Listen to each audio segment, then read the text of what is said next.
What's up guys, my name is Fran and welcome back to the channel, and in today's video we're going to be checking out this guy right here. This is the Western Digital My Passport Go, a rugged and portable SSD.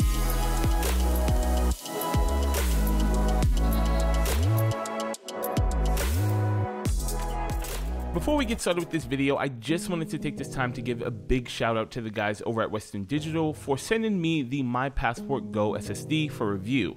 As always, this in no way, shape, or form affects my thoughts and opinions on the product. However, I thought I should share that with you guys. Here on the channel, I've reviewed my fair share of portable SSDs. So if you've seen one, you've kind of seen them all. But there are a couple of features that the Western Digital My Passport Go possesses that kind of makes it stand out outside of the crowd. Okay, so at first glance, the number one standout feature of the My Passport Go, and also my favorite feature, is actually going to be the integrated USB-A USB 3.0 cable. There have been so many times when I've gone out on a shoot or possibly even gone out just traveling and I forgot the cable for some of my other portable SSDs. So having an integrated cable inside of the Western Digital My Passport Go is going to ensure this never happens to you. Another thing you'll immediately notice about the My Passport Go is the outer enclosure. Now you see this blue layer of plastic? This is actually a protective layer for the inner layer, which is the gray layer, which is also the actual hard drive. This outer layer of plastic makes the hard drive super durable and rugged and will protect it against any type of drops. So I feel super comfortable just simply throwing the hard drive inside my bag as is. So now that we've gone over the physical attributes of this hard drive, let's see how it performs. Alright, so for our first test, we'll be testing out the My Passport Go in macOS using the HFS Plus disk format. I fired up a Blackmagic disk speed test here, and we're just going to run through it under a couple of options. Alright, so first things first is I'm going to go ahead and select my target disk drive, and I'm going to pick my Western Digital Go. Great, now what I'm going to do is pick our data chunk size, which we're going to stick with 1 GB for now, because that's a smaller size. Alright, so as you guys can see there, on average we're getting around 100 megabytes per second and around 400 megabytes per second. Now let's increase the data chunk size and let's try it again. Alright, so now let's fire up AJA and let's run another disk speed test. I'm just going to keep it under 1080p and I'm going to change the file size to 25 megabytes per second.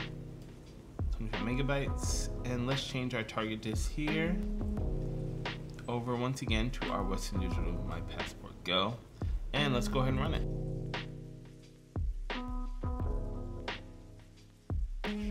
Alright, so now let's just go ahead and increase our data chunk size. I'm going to go up to 1 gigabyte.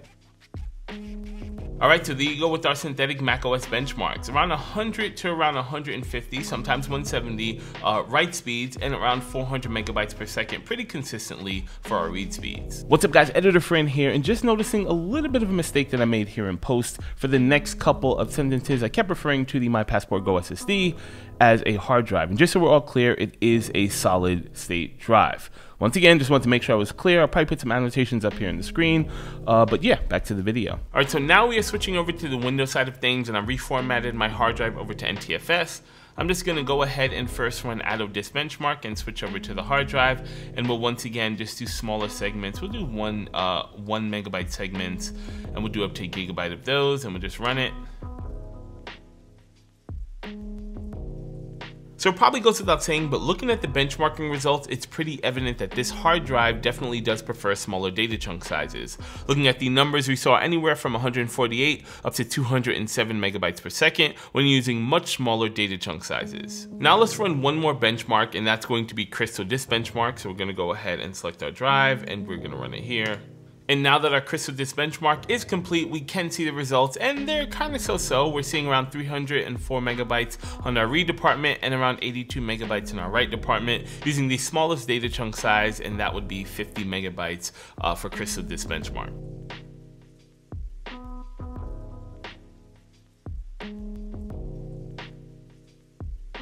Alright, so we have seen the results, and here are my final thoughts on the Western Digital My Passport Go portable SSD. At the time of recording this video, you can go on Amazon and pick up the Western Digital My Passport Go SSD for around $80. Now for that, you're going to be getting a hard drive that's super rugged and super durable that also has its own built-in USB 3.1 cable. It's going to offer you some pretty decent read and write speeds, with most of its strengths being focused around smaller file sizes. However, for $10 more, you can pick up the same size 500 500GB Samsung T5 drive that's going to offer you much faster speeds in the write department, no matter what the file size is. Now, of course, the Samsung T5 is not going to come with that built-in USB cable, and it's also not going to be as rugged or as durable, but I guess you can kind of call that the trade-off between the two different drives. I guess it kind of depends on your workload. If you're someone who's exclusively working with documents like Word or Excel or PowerPoint, or maybe somebody who's a photographer and who's not working with RAW files, or maybe simply just JPEG files that are generally going to be much smaller,